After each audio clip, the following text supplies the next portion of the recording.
Muy, pero muy buenas tardes. Bienvenidos de nuevo a Cerebralmente, donde mente es solo un sufijo.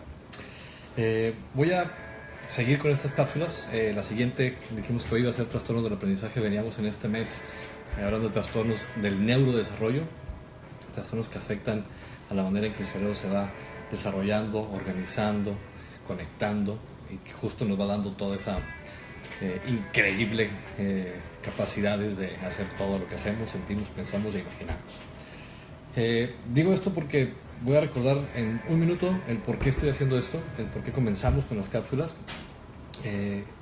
Comenzamos de hecho con todo un proceso histórico de cómo el concepto de cerebro y mente ha ido cambiando, y que la regla es que nos acerquemos cada vez más a un proceso y a un concepto y una manera de hablar en cuestión de quiénes somos, cómo nos comportamos, cómo percibimos, cómo reaccionamos, tal cual lo que es el ser humano, lo que antes, digamos, estudiaba la filosofía antropológica, que es una bola de palabras y palabras, y hay millones de escritos de hace miles de años, y que realmente nos ha llevado a muy pocas cosas, grandes cosas, en mucho tiempo.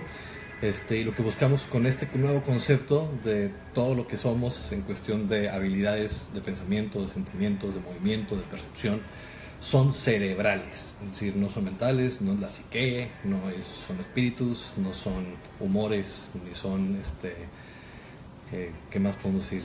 Hechicería, ni cosas de ese estilo. Entonces la idea es un poquito como concretizar, objetivizar las cosas, no porque el otro no exista, de hecho no tenemos ni idea. Lo más probable es que sea un vocablo que inventamos dentro de un proceso de ignorancia, como muchos otros, hay miles de esos.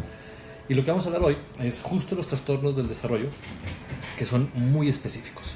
Y antes de eso vamos a ir por nuestro mejor amigo y lo que se considera el órgano más sensual, el cerebro. Kilo 400, que nos permite decir mucho más de lo que realmente existe y que nos impide conocer la mayoría de las cosas que sí existen. Muy bien. Los trastornos de aprendizaje son relativamente comunes.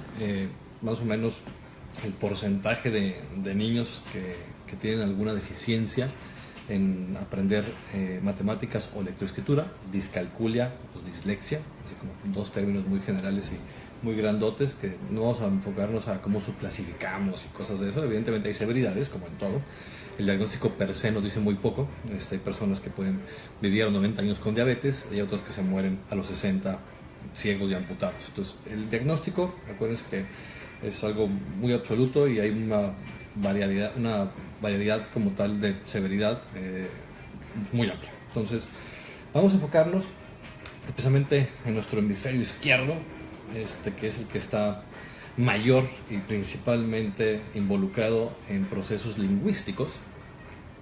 Que digas de paso, dejamos digamos, la diferencia entre otros mamíferos y nosotros en cuestión del lenguaje, y después hablaremos de eso. Es que el lóbulo temporal dejó de crecer para que creciera el frontal, y voilà, evolucionamos. Entonces podemos hablar de ello. Los trastornos del aprendizaje se dividen básicamente, decíamos, en dos. Ya sean matemáticos, que se refiere a un área un poquito más específica del área parietal.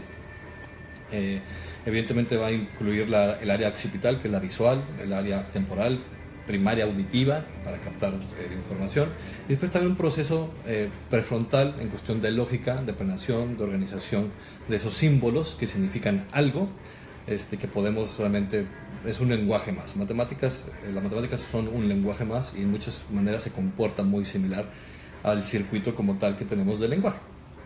Son más comunes las discalculias en mujeres y las dislexias en hombres. Más o menos entre un 7 y un 15% de los niños tendrán alguna deficiencia.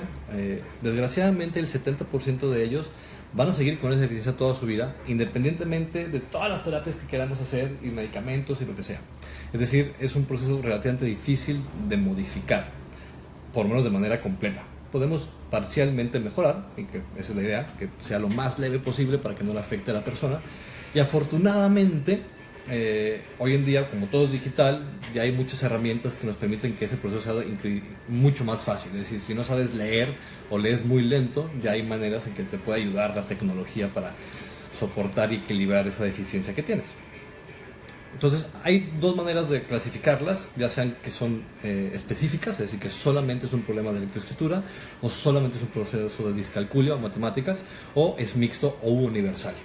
Entonces, los trastornos del aprendizaje son circuitos relativamente simples que comienzan de la parte posterior, y por eso sabemos que es un proceso que comenzó a temprana edad, es decir, antes de los 2 años ya podemos inclusive captar con ciertas herramientas qué niños van a tener un problema de descalculia o de lectoescritura, de lenguaje, antes de que ni siquiera aprendan cosas importantes ni de lingüística, ¿no?, ni de matemáticas. Porque decíamos que el cerebro va madurando de atrás hacia adelante y de abajo hacia arriba. Entonces lo último que madura es lo que llamamos el polo frontal. Y después hablaremos más de este polo frontal en muchas otras ocasiones, porque está involucrado en la gran parte de los trastornos de comportamiento o psiquiátricos, ¿no?, que ya no queremos llamar psiquiátricos, son cerebrales, ¿no?, o neuropsiquiátricos, para que se entienda el concepto. Muy bien, no voy a meterme más en esto porque es relativamente simple. No se trata tampoco de aquí de dar diferentes herramientas de cómo hacerlo. Lo más importante es hacer diagnósticos precisos y completos. Entonces, lo primero que se tiene que descartar son otros síndromes que nos pueden dar discalculia o como tal dislexia, descartar procesos y trastornos como tal epilépticos de estas áreas, especialmente en los niños en donde tenemos a lo mejor meses de muy buena recuperación, que digamos pues, empezaron a poder escribir y a leer muy bien y perfectamente, y de repente de unos meses o años regresamos otra vez al inicio y tenemos otra vez el mismo conflicto, los mismos problemas. En este tipo de casos donde hay regresiones que son significativas, lo primero que hay que descartar es un problema epiléptico, porque usualmente es como la causa principal, que se activa demasiado esa parte, que eso es lo que significa epilepsia desde el punto de vista más técnico, es una hiperexcitación cortical. Decimos que la corteza es esta pequeñita capa de 3 milímetros que está hecha bola, ¿no?, que se ve así, está arrugada.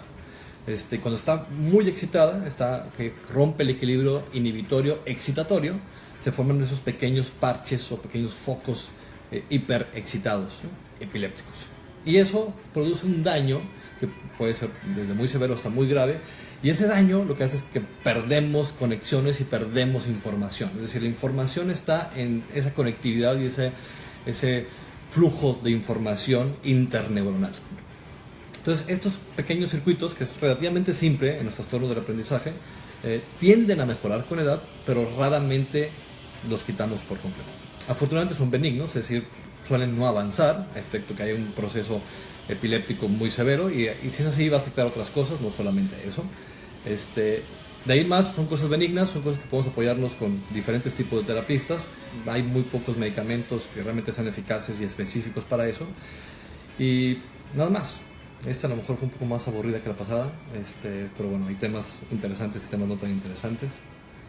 Sigamos hablando de esto la siguiente semana y de otras cosas. Seguiremos con trastornos como tal de neurodesarrollo.